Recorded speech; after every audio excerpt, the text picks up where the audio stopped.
И како што најавив на тема култура, денеска наша гостинка, Сара Спирковска, таа е актерката која што се закити со наградата најдобар млад актер на фестивалот за улогата во представата Декамерон, во режија на Мартин Кочовски во 2022 година, на 56-тото издание на еден од најпознатите наши фестивали, Војдан Чернудрински. Своето филмско искуство го започнува со режисерот Милчо Манчевски за филмот Врба, во улогата на Велика, и филмот Те дуажи ми се, во режија на Маријан Гавриловски, во улогата на Кала. Многу млада, но досега со навистина многу достигнувања, многу успеси, можности и прилики.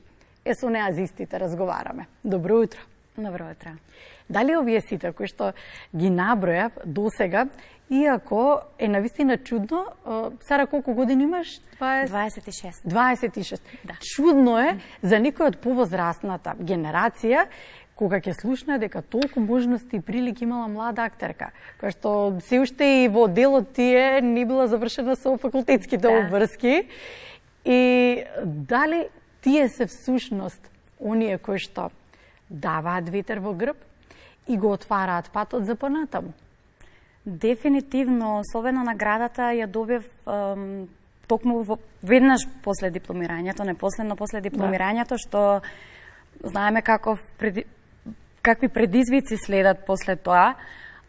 И е одлично да кога наидуваш на тешки периоди, постојано имаш на нешто на кое што можеш да се навратиш и да ти каже, окей, се случи нешто убаво, ќе се случат уште убави работи, иако некогаш знае да се случи стагнација. Меѓутоа, да, дефинитивно е пред се сум многу благодарна што некој го препознал тоа кај мене и го наградил мојот труд. Додека пак за Милчо Манчевски, тоа ми е првото филмско искуство и тоа беше пред да се запишам на студии. Точно тоа лето кога беа приемните, тогаш и се случи тој кастинг и тоа снимање и сум исто така многу благодарна за таа прилика. Веројатно и можност и прилика кога и самата со себе се увери дека тоа е тоа што сакаш ти да го работиш, дека се наоѓаш во тој свет, во таа професија. Нема ништо поубаво да го сакаш на вистина тоа што ти е професија и тоа да сакаш да го работиш. Младите актери обично се малце на поголема лупа велам, затоа што се под големи будно око и под големи критики од повозрастните колеги, кои што живееле едно, може да кажам, поинакво време од ова сега. Велат дека е време на многу поголеми можности сега, за кога било некогаш, но се поставувале темелите на театрот. Едни големи доаени, особено од твоето родно место, доаѓаат еден фестивал, еден театар кој што има реноме години наназад. Веројатно и тоа дополнително ја дава тежината и на наградата која што ја добиваш. Дефинитивно, мене ми е многу драго што таа награда доаѓа од мојот роден град. Тоа ми е најдраго и дека мојата прва представа е најпрва представа е во Прилепски театар, а исто така и после дипломирањето во Прилепски театар е Декамерон е мојата прва представа, ете за која што зедов награда. Доаѓам од град кој е театарски. Театарот живее во Прилеп. Многу ми е драго што овој престижен фестивал токму во Прилеп се случува во мојот роден град и растена сум со театар. И театарот е краста. Театарот е краста и некако мислам дека и самата публика е доста заразена со театар. Имаме театарска публика. Поинаква е културата во поглед на театарот во Прилеп за разлика од Скопје? Мислам дека има известни разлики со тоа што пак ќе кажам, многу се радувам за тоа што во еден помал град сепак толку живее тој дух театарски. И се негува. И се негува, дефинитивно. Додека пак тука во Скопје поголеми се можностите, поголем стимул има, пораздвижено е, што пак им дава и на самите актери.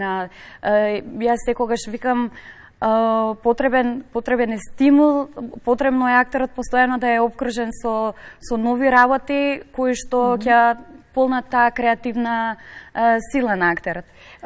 Полесно ли беше за тебе или полесно ли е да се пробиваш на театарска сцена во Прилеп? Дали тоа ти е еден за тебе голем плюс со тоа што доаѓаш од место, од град во кој што и те зборовме лулката е театарот? Да. Полесно ли беше кога дојде тука во Скопје? Прилеп, театарот во Прилеп ги отвори вратите за мене уште пред да отидам на студии и после студиите повторно ме пречека со отворени врати, зашто сум многу благодарна. Не сите млади актери за жал ја имаат приликата да започнат да играат во театар ради тоа што не има премногу. Премногу невработени актери. Може би... И ти хонорарно работиш исто така? Да, хонорарно. Се уште не сум вработена. Се надеваме дека ќе ја добиеш таа можност. Се надевам, дај Боже. Но се трудам да не останам на едно место. Мислам дека е многу важно за еден актер да не се стационира на едно место. Затоа и моето постојано живеалиште се одлучив да биде Скопје. Дај Боже, и ако се вработам во Прилеп или тука, сепак би останала да живеам тука и на некој начин и сега веќе имам доволно представи на репертоар во Прилеп, па и малку не се чувствувам и како вработена, само што не сум, така што тоа патување постојано напред-назад веќе го доживувам. Представи за среќа сум имала и тука во Скопје, на независната сцена. Се уште сум немала прилика да соработувам со некој театар, се надевам дека ќе се случи тоа. Меѓутоа еве моментално уште си млада, ќе имаш и можности, прилики и кога велам дека доаѓаш од местото кој што се многу добро познати доаѓените на театарот, верувам дека тежината е многу поголема да се игра на таква сцена, а и колегите со кои што работиш да впиваш и да учиш од нивното време, од нивното знаење, иако често знаат и тие да кажат сега е ново време, сега е друго време за младите актери, може би се разликува, но основата знаат да се случи тоа, меѓутоа поддршката ја има. Дефинитивно јас сум многу благодарна што постојано ја чувствувам. Таа поддршка има предизвици, меѓутоа тие се драгоцени и треба да се случуваат. Тој судир на генерации е здрав да го има. Така што во Прилеп веќе имам неколку представи на репертоар, исто така во Скопје последна соработка со Wonderland театар ја имав за представата Види летам. Јас не бев од почеток во тој проект, подоцна моја драга колешка Драгана ради приватни причини влегов јас во нејзина замена, меѓутоа така следат гостувања со таа представа. Значи, Wonderland театар, Атриум исто припаѓање представата која ја режираше Хана Миленковска. Исто така млада екипа, собрани невработени актери. Но се поддржувате едни со други. Дефинитивно. Сара, велиш интересен предлог и те слушав, велиш не треба актерот да се стационира само на едно место, така треба да има можности и прилики да ја прошета. Велиш размината на актери е добар предлог. Што значи тоа? Како ќе се одвива таа размена и дали е тоа што велиш во театрите недостасува циркулација? Така ли ќе се направи таа циркулација, односно освежување некое во театрите? Така. Прво ти благодарам за прашањето. Многу ми е драго што конечно овој мој предлог доби некакво внимание. Веќе пишував за ова во едно интервју по повод наградата исто на Војдан Чернодрински. Мојот предлог е многу едноставен и мислам дека многу лесно може да се реализира, само треба да се сака. Мојот предлог е следен. Актерите за иста плата, особено тука во Скопје, тоа е според мене многу едноставно да се случи. Би требало можеби мала финансиска поддршка на оваа иницијатива за останатите градови кои што се поблиску еден до друг. Инаку актерите би работеле за иста плата, само што би имало размена меѓу театрите. Не ти менува дали ќе отидеш на работа во МНТ или во Драмски за истата плата. така, добро. Само што ќе се случи таа промена, ќе се случи поразличен живот во тие представи, промена во тие екипи, промена на енергии, на мислења, на стилови. Кога театар, комедија би отишол во МНТ или во Драмски, каде што се прават можеби некои посериозни представи од поразличен жанровски поразлични, ќе се случи тој судир, таа размена што е мислам дека би била многу плодна. А и доколку меѓу градовите, каде што имаме театри, меѓу градовите доколку се направи таа размена, може би и некои сцени повеќе ќе заживеат. Но вистина многу живее театарската сцена во Прилеп, па убаво би било да ја заживее, не знам, некоја во Струмица, да речеме, пример ја земам. Да, кога мислам на градови поблиску еден до друг. Не мора да бидат и поблиску. Или па и не мора да бидат поблиску, да, ако има доволна финансиска поддршка, се е изводливо и мислам дека секој би се радувал.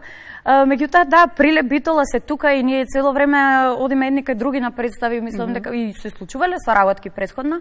Мислам дека ако се случи тоа да се доведе до еден принцип на работа, дека секој од актерите барем еднаш во годината мора да има некој проект некаде каде што ќе отиде на друго место, тоа ќе донесе нова сила. Може би дополнителен мотив, волја и за работа и желба. Ако те прашам што им недостасува на младите актери, што им го отвара патот, веројатно прво ќе кажеш тоа се можностите и приликите. Да. А што е она што ние како публика треба да го дадеме како поддршка? На прво место веројатно културата во театрите. Така. Однесувањето.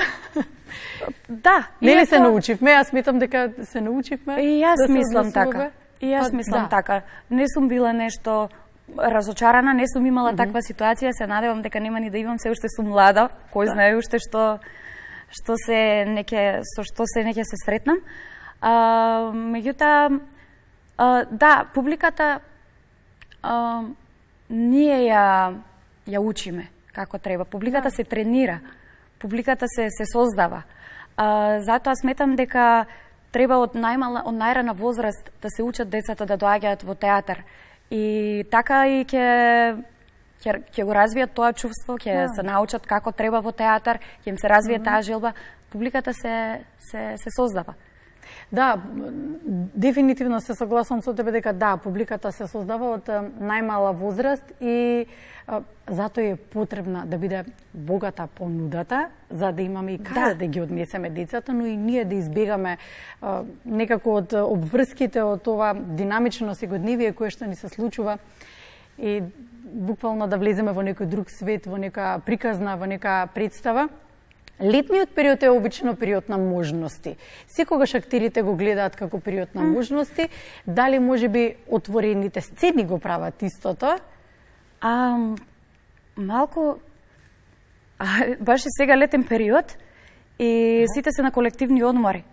Во театрите, за жал, во лето ништо не се случува. Ама летната сцена работи? Летната сцена, да, можеби некои независни театри, институционалните театри преку лето не работат. Можеби тоа е... Да. Можеби тоа треба да се промени. Можеби да. Можеби колку 2-3 месеци можеби се голем одмор. А од друга страна, кога велиме летната сцена дека работи, летната сцена секогаш примамува публика. Да. Имало можности, прилики и наназад години да имаме летни сцени поставени во одредени општини во кои што некои познати представи се одигрувале. Да. Мислам дека таа иницијатива многу ја има независната сцена ради тоа што се соочува со финансиски предизвици и така доаѓа до еден момент да гради нешто во нетеатарски простор, што дава една друга димензија и се отвараат други можности, други идеи. Така што да, дефинитивно сум за таква иницијатива и што повеќе да се пробуваат различни методи, различни принципи и да се бега од нешто кое што веќе е долго воспоставено, тоа востановено во театрите, зашто публиката се заситува од тоа и публиката препознава нешто ново. Да. И го цени тоа. И пак затоа ќе се навратам на тоа дека младата сила е неопходна во театар. Треба што повеќе институциите да даваат прилики на млади. Тек тук се случува по нешто, меѓутоа мислам дека тоа е премалку. Со тоа што една мала критика ќе дадам конкретно за институциите, директорите, актерите, режисерите, дека треба да ги следат актерите уште на самите студии. Обично по светот тоа и се случува. Доаѓа, гледа, студенти, тој ми привлекува внимание. Тука има потенцијал. И полека се земаат тие млади актери и се подучуваат, се развиваат понатаму. Да. Се надеваме, веруваме многу во младата сила и се надеваме на промени. И се разбира, оваа млада генерација треба да носи промени. И ние како публика, но и вие како актери на сцената. Се надевам дека ќе имаш уште многу успеси и можности и прилики да бидеш наша гостинка. Отворена ти е вратата, се разбира. Благодарам за гостувањето денес. Благодарам.